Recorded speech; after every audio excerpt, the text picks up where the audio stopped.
کسی بھی معاشرے کی اصلاح کے لیے سب سے بنیادی چیز تعلیم اور ایجوکیشن ہے۔ بغیر تعلیم کے سماج سے، معاشرے سے برائیوں کا خاتمہ کرنا، بے حیائیوں کو دور کرنا ایسا ہی ہے جیسا درخت کے جڑوں کے بجائے اس کی ٹہنی اور پتوں پر پانی ڈالا جائے۔ جب کسی درخت میں کوئی بیماری پیدا ہو جائے تو کوئی کھاد ہو یا کوئی کیمیکل ہو درخت کے جڑ میں ڈالا جاتا ہے، پتوں اور ٹہنیوں پر نہیں ڈالا جاتا ہے۔ اگر کوئی انسان چاہتا ہے کہ سماج سے بے حیائی کا خاتمہ ہو، سماج سے شراب نوشی کا خاتمہ ہو، سماج سے جوئے بازی اور تاش کے اڈوں کا مٹایا جائے تو سب سے پہلے سماج کے اندر دینی تعلیم کو اجاگر کیا جائے گا۔ اس لیے کہ تعلیم کی مثال روشنی کی ہے، جیسے جیسے علم کی روشنی پھیلتی جائے گی سماج سے برائیاں خود بخود دور ہوتی چلی جائے گی۔ اس لیے کہ نبی کریم صلی اللہ علیہ وسلم جس دور میں آپ دنیا میں تشریف لائے، اللہ نے آپ کو نبی بنا کر بھیجا تھا۔ پوری دنیا بے حیائی اور برائی کی آماجگاہ بنی تھی۔ عرب کا یہ حال تھا کہ دنیا کی کوئی ایسی برائی نہیں تھی جو عرب کے سماج کے اندر موجود نہ ہو۔ بے حیائی کا یہ عالم تھا کہ مرد اور عورتیں کعبۃ اللہ کا ننگا ہو کر طواف کیا کرتے تھے۔ ظلم و بربریت عام ہو چکی تھی، انسان اپنی انسانیت کو کھو بیٹھا تھا، انسان کے اندر ظلم و بربریت ان کے گھٹیوں میں کوٹ کوٹ کر پڑی ہوئی تھی۔ لیکن آپ دیکھ لیجئے جب اللہ تبارک و تعالیٰ نے محمد الرسول اللہ صلی اللہ علیہ وسلم کے سر مبارک پر جب نبوت کا تاج رکھ دیا گیا تو سب سے پہلا پیغام جو اللہ نے محمد الرسول اللہ صلی اللہ علیہ وسلم کے قلب مبارک پر نازل کیا تھا، ایسے ماحول میں، ایسے حالات میں بظاہر یہ معلوم ہوتا تھا کہ کوئی ایسی آیت نازل ہوتی جس کا تعلق معاشرہ سے ہوتا، کوئی ایسی آیت نازل ہوتی جس کا تعلق شراب کی حرمت سے ہوتا، جس کا تعلق بے حیائی سے ہوتا، لیکن اللہ تعالیٰ نے نبی کریم صلی اللہ تعالی علیہ وسلم کے قلب مبارک پر قرآن کا سب سے پہلا فرمان، قرآن کا سب سے پہلا میسیج جو اللہ نے محمد الرسول اللہ کے قلب مبارک پر نازل کیا وہ آیت تھی اقرأ بسم ربک الذی خلق۔ پڑھنے اور پڑھانے کے سلسلے میں قرآن کریم کی آیت نازل ہوئی۔ نماز کے متعلق آیت بعد میں نازل ہوئی ہے، شراب کی حرمت کے متعلق آیت بعد میں نازل ہوئی ہے، بے حیائی کے متعلق بعد میں نازل ہوئی ہے۔ پورے 30 پارے قرآن کھنگال کر دیکھ لیجئے، سب سے پہلا پیغام اور سب سے پہلا حکم اللہ نے جو اپنے بندوں تک پہنچایا ہے محمد الرسول اللہ صلی اللہ تعالی علیہ وسلم کے ذریعے وہ پڑھنے اور پڑھانے کے سلسلے میں۔ لیکن آج کی تاریخ میں تعلیم اور ایجوکیشن کی دنیا میں جس مذہبی کی بنیاد ہی تعلیم ہو، آج مسلمان سب سے پیچھے، تعلیمی میدان میں سب سے پیچھے۔ یاد رکھیے سماج میں جتنی برائیاں ہیں، جتنے کرپشن ہیں، جتنی بے حیائیاں ہیں، یہ سب جہالت کا نتیجہ ہے۔ جب جہالت کا خاتمہ ہوگا، جب علم کی روشنی آئے گی، سماج سے برائیاں خود بخود مٹنے لگیں گی۔ اس لیے کہ علم کی مثال روشنی سے دی گئی ہے۔ آپ نے دیکھا ہوگا ایک مکان اندھیرا ہے، ایک مکان کے اندر روشنی نہیں ہے، اس مکان میں بچھو بھی ہے، سانپ بھی ہے، کیڑے بھی ہے، موذی جانور بھی ہے۔ اگر آپ ایک ایک کو مارنا چاہیں گے ممکن ہے آپ کو کامیابی نہیں ملے، محنت و مشقت زیادہ کرنی پڑے گی، لیکن اس کمرے کے اندر اگر ایک چراغ کو جلا دیا جائے روشنی آئے گی، سارے کیڑے مکوڑے خود بخود اپنی اپنی جگہ لے لیں گے۔ اس لیے کہ جتنے بھی موذی جانور ہوتے ہیں، سانپ کیڑے ہوتے ہیں، یہ رات کی تاریکی میں نکلتے ہیں۔ اندھیرا ان کی آماجگاہ ہے، ان کی پناہ گاہ ہے۔ رات کی تاریکی میں جب محلے میں روشنی نہ ہو، نہ کوئی بلب جل رہا ہو، تو رات کی تاریکی میں کوئی بھی آدمی بغیر ٹارچ کے نہیں نکلتا ہے، روشنی کا انتظام کر کے نکلتا ہے۔ اس لیے نکلتا ہے کہ کہیں کوئی سانپ نہ کاٹ لے، کہیں کوئی بچھو نہ ہمیں ڈس لے، کہیں کوئی درندہ جانور ہمیں نہ پھاڑ دے، لیکن اگر سماج میں ہر کھمبے کے اوپر بلب کا انتظام ہو، روشنی ہو، آدمی بلا جھجک نکلتا ہے۔ تو آج کی تاریخ میں ہمارے معاشرے میں، ہماری سوسائٹی میں جو بے حیائیاں آئے دن جنم لے رہی ہے، جو عریانیت بڑھتی جا رہی ہے، بے حیائی کا سیلاب سماج کے اندر آیا ہوا ہے، میرے بھائیوں، یہ صرف تعلیم سے دوری کا نتیجہ ہے، یہ جہالت کا نتیجہ ہے۔ جس دن ہم اس جہالت کو ختم کر دیں گے، ہمارا سماج جس دن علم دین کی روشنی سے منور ہو جائے گا، اس دن ہمارے سماج سے برائیاں خود بخود دور ہو جائیں گی۔ آج کی تاریخ میں تعلیم امیر ہو یا غریب، ہر انسان کی ضرورت ہے۔ یہ وہ حق ہے جو انسان سے کبھی کوئی چھین نہیں سکتا ہے۔ کوئی بھی معاشرہ، کوئی بھی ملک بغیر تعلیم کے کبھی ترقی نہیں کر سکتا ہے۔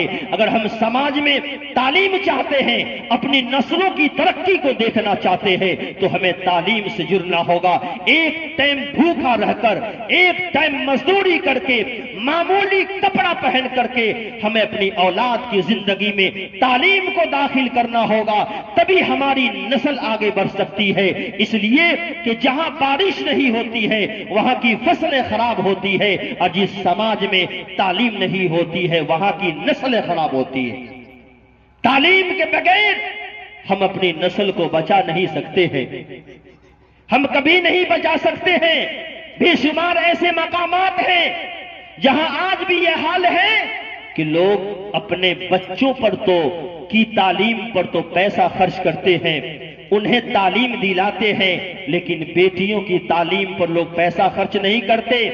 بیٹا کو پڑھنے کے لیے الہ آباد بھیجتا ہے، دیوبند بھیجتا ہے، یونیورسٹی بھیجتا ہے، جگہ جگہ بھیجتا ہے، پیسہ بہا رہا ہے، لیکن بچیوں کی تعلیم پر ہماری توجہ نہیں ہوتی ہے، ہم ان کے پیچھے پیسہ خرچ نہیں کرتے ہیں۔ اور لوگ بہت سے قبیلے اور خاندان آج کی تاریخ میں سے ملیں گے، وہ یہ سوچتے ہیں کہ ان کے پیچھے پیسہ خرچ کرنے سے کیا ہوگا، یہ تو آج کل ہے، 16-17 سال کے بعد یہ ہمارے گھر سے چلی جائے گی، اپنے سسرال کو چلی جائے گی، دوسرے کے گھر کو آباد کرے گی۔ ان کے پیچھے، تعلیم کے پیچھے پیسہ خرچ کرنے سے کیا فائدہ ہے؟ میرے بھائیوں، یاد رکھیے، مردوں سے زیادہ آج کی تاریخ میں عورتوں کی تعلیم ضروری ہے، اس لیے کہ ماؤں کی تعلیم، اس لیے کہ بچوں اور بچیوں اور قوموں کی تعلیم ماں کی تعلیم پر موقوف ہے۔ اگر ماں تعلیم یافتہ ہوں گی تو ایک چراغ سے کئی چراغ جلیں گے۔ اگر ایک ماں اچھی تعلیم یافتہ ہوگی، اس کی کوکھ سے اس کے بدن میں پرورش پانے والا بچہ بھی مستقبل کا ایک مائناز انسان بن کر تیار ہوگا۔ اس لیے تعلیم کے سلسلے میں ہمیں توجہ دینے کی ضرورت ہے، اور سب سے زیادہ آج کی تاریخ میں دینی تعلیم کو سماج میں عام کرنے کی ضرورت ہے، مکتب کو عام کرنے کی ضرورت ہے۔ آج ہمارا پورا سماج، ہمارا پورا معاشرہ رفتہ رفتہ دینی تعلیم سے کٹتا چلا جا رہا ہے۔ آج انگریزی ہے، ٹیکنالوجی ہے، سائنس ہے، میتھ ہے، منع نہیں ہے، ہر تعلیم کو اپنی زندگی میں اپنانے کی کوشش کیجیے۔ لیکن ایک مسلمان ہونے کے ناطے ہمارا جو سب سے پہلا فرض ہوتا ہے، سب سے پہلا فریضہ جو ہمارے اوپر عائد ہوتا ہے کہ ہم اپنی اولادوں کی زندگی میں اللہ کے قرآن کو داخل کرنے کی کوشش کریں، محمد الرسول اللہ کے فرمان کو داخل کرنے کی کوشش کریں۔ اس لیے کہ مسلمانوں، اگر ہم نے اپنی اولاد کی زندگی میں دنیاوی تعلیم کا انتظام نہیں کیا ہے تو رب ذوالجلال کی قسم، خدا قیامت کے دن ہم سے سوال نہیں کرے گا کہ تم نے اپنی بیٹی کو انجینئر کیوں نہیں بنایا تھا، تم نے اپنی اولاد کو فلاں یونیورسٹی اور کالج کے حوالے کیوں نہیں کیا تھا، تم نے اپنی اولاد کو وکیل اور پائلٹ کیوں نہیں بنایا تھا۔ لیکن رب ذوالجلال کی قسم، اپنی اولاد کی زندگی میں اللہ کے قرآن کو داخل نہیں کیا ہے، محمد الرسول اللہ کے فرمان کو داخل داخل نہیں کیا ہے تو قرآن کہتا ہے وقال الرسول یا ربی ان قوم اتخذوا هذا القرآن مہجورا. کل قیامت کے دن ہمارے خلاف مقدمہ چلایا جائے گا، ہمارے رسول ہمارے خلاف مقدمہ چلائیں گے کہ مولا کریم یہی وہ میری قوم ہے جس نے قرآن کو بے یار و مددگار چھوڑ دیا تھا، جن کے دلوں میں قرآن کے لیے نہ کوئی محبت تھی، نہ یہ قرآن خود پڑھا اور نہ قرآن پڑھنے کی طرف اس نے توجہ دی. اس لیے او مسلمانوں اپنی بیٹیوں کی زندگی میں قرآن کو داخل کیجئے، اللہ کے کلام کو داخل کیجئے، رسول اللہ کے فرمان کو ان کی زندگی میں داخل کرنے کی کوشش کیجئے، ورنہ کل قیامت کے دن ہمارا گریبان پکڑا جائے گا. رسول اللہ صلی اللہ علیہ وسلم کا ارشاد گرامی ہے ما نحل والد ولدن من نحل ادب. کوئی ماں باپ اپنی اولاد کو تعلیم و تربیت سے بہتر تحفہ آج تک کچھ نہیں دیا ہے. اس لیے جب اس کی زندگی میں قرآن کی تعلیم کو داخل کریں گے، جب ان کی زندگی میں اللہ کے رسول کے اخلاق حسنہ اور آپ کی سیرت مبارکہ کو ان کی زندگی میں داخل کریں گے، جب تک قرآن و حدیث کا علم نہیں ہوگا نہ وہ اپنے ماں باپ کے حقوق کو پہچانیں گے، نہ اپنے شوہر کے حقوق کو پہچانے گی، نہ اپنے رشتہ داروں کے حقوق کو پہچانے گی. جب اس کے اندر دینی تعلیم، جب اس کا قلب اسلامی تعلیمات کے نور سے منور ہوگا تو سماج میں وہ ایک باحیا اور مہذب انسان بن کر زندگی گزار سکتی ہے. آج کی تاریخ میں سماج کے اندر جو سب سے بڑا ایک المیہ ہے، جو تربیت کا سب سے تعلیم کے ساتھ ساتھ تربیت کا سب سے بڑا مسئلہ کھڑا ہوتا ہے. اب تو بچوں میں روک ٹوک کا مزاج ختم ہوتا جا رہا ہے. ایک دور تھا کہ کوئی آدمی کسی کے بچے کو ٹوک دیتا تھا، ایک تماچا مار دیتا تھا، ان کے ماں باپ برا نہیں سمجھتے تھے. آج کی تاریخ میں چھوٹا بچہ کھڑا کھڑا پیشاب کر رہا ہے، آپ اگر ٹوک دیجئے، چھوٹا بچہ گولی کھیلنے میں لگا ہوا ہے، چھوٹا بچہ گیم کھیل رہا ہے، تاش کھیل رہا ہے، راتوں دن موبائل میں لگا ہوا ہے، آپ انہیں ٹوک دیجئے تو یاد رکھیے قیامت ہے. اگر آپ نے ایک تماچا اس بچے کو مار دیا تو آپ کے لیے قیامت ہے. ان کے ماں باپ، ان کے رشتہ دار آئیں گے، آپ کون ہوتے ہمارے بچے کو مارنے والے؟ آپ کون ہوتے ہماری بچیوں کو ٹوکنے والے؟ اس لیے سماج میں اب بچوں کو ٹوکنے کا اور تنبیہ کرنے کا مزاج دھیرے دھیرے ختم ہوتا جا رہا ہے. ماں باپ خود اپنی اولاد کی چھوٹی چھوٹی غلطیوں پر تربیت نہیں کرتے ہیں تو پڑوس اور سماج کے لوگ ان کی کیا تربیت کریں گے؟ اس لیے چھوٹی چھوٹی معمولی بات پر بچوں کو ٹوکنے کی کوشش کیجیے. حضرت حسن رضی اللہ تعالیٰ عنہ نواسہ رسول ہے، علی مرتضیٰ کے صاحبزادے ہیں، معصوم سا بچہ صدقے کی کھجور میں سے ایک کھجور اٹھا کر اس نے اپنے منہ میں رکھ لی. رسول اللہ صلی اللہ علیہ وسلم کی نظر پڑی، آپ نے فرمایا تھو تھو، بنو ہاشم کے لیے صدقہ کا مال جائز نہیں ہے. آپ نے اس کے منہ سے اس کھجور کو نکال کر پھینکا. صدقہ کا مال جائز نہیں ہے. معمولی بات پر جب بچوں کو ابھی سے ہم ٹوکیں گے، ان کی تربیت کریں گے، ان کا مستقبل روشن ہوگا. ورنہ یوں ہی زندگی اس کی گزرتی چلی گئی تو یاد رکھیے یہی اولاد آپ کی زندگی کے لیے کل ہو کر زحمت بنے گی. حدیث پاک کے اندر رسول اللہ صلی اللہ علیہ وسلم کا فرمان ہے، جب نبی کریم صلی اللہ علیہ وسلم فجر کی نماز پڑھ کر صحابہ اکٹھا ہوتے، صحابہ کا مجمع ہوتا، محمد الرسول اللہ صلی اللہ علیہ وسلم صحابہ سے خطاب فرماتے. ایک صحابی اٹھ کر فوراً اپنے گھر کو چل دیتے. جیسے فجر کی نماز کے بعد آپ کے امام صاحب آپ کو فضائل اعمال یا منتخب احادیث پڑھ کر سناتے ہوں گے، سارے مقتدی وہاں بیٹھ کر سنتے ہیں. کبھی کبھار کوئی مقتدی اٹھ کر چلا جاتا ہے، لیکن ایک مقتدی روزانہ اٹھ کر چلا جائے اور حدیث نہ سنے. امام صاحب بھی پوچھیں گے کہ آخر کیا وجہ ہے، مقتدی بھی پوچھیں گے آخر کیا وجہ ہے کہ فلانما امام صاحب حدیث پڑھتے ہیں تو کبھی نہیں سنتا ہے، اٹھ کر چلا جاتا ہے. ایسے وہ صحابی رسول چلے جاتے تھے. صحابہ نے آپس میں مشورہ کیا، محمد رسول اللہ تک یہ خبر پہنچی تو رسول اللہ صلی اللہ علیہ وسلم نے اس صحابی کو بلوا کر اور ان سے پوچھا کہ کیا وجہ ہے کہ آپ حدیث نہیں سنتے ہیں، اپنے گھر چلے جاتے ہیں؟ اس صحابی رسول نے کہا، یا رسول اللہ میں اس لیے گھر چلا جاتا ہوں کہ میرے پڑوس کے بغل میں ایک بیڑ کا درخت ہے جس میں پھل آئے ہوئے ہیں، رات کی تاریکی میں وہ پھل ٹوٹ کر ہمارے چھپڑ پر گرتا ہے اور وہ گرنے کے بعد ہمارے آنگن میں آ کے گرتا ہے، ہم اس لیے فوراً چلے جاتے ہیں اور سارے پھل کو اٹھا کر اور پڑوسی کے آنگن میں پھینک دیتے ہیں کہ کہیں ایسا نہ ہو کہ ہمارے معصوم بچے نیند سے بیدار ہو جائے اور ہمارے پڑوسی کی اجازت کے بغیر اس پھل کو اپنے منہ کے اندر ڈال لے جو اس کے لیے کھانا جائز نہیں ہوگا۔ تو اس انداز میں لوگ اپنی اولادوں کو تربیت کرتے تھے، اور اولاد کی تربیت کے حوالے سے آخری حدیث نقل کر کے میں اپنی تقریر کو ختم کرتا ہوں۔ جو سب سے زیادہ ہمارے اندر کمی ہے، رسول اللہ صلی اللہ علیہ وسلم کا ارشاد گرامی ہے، مرو اولادکم وہم ابناء سبعین، اپنی اولادوں کو نماز کا حکم دو جب وہ 7 برس کا ہو جائے، وَاضْرِبُوهُمْ وَهُمْ أَبْنَاءُ 10 سنین، اور جب 10 سال کا ہو جائے تو نماز نہ پڑھنے پر اپنی اولاد کو مارو۔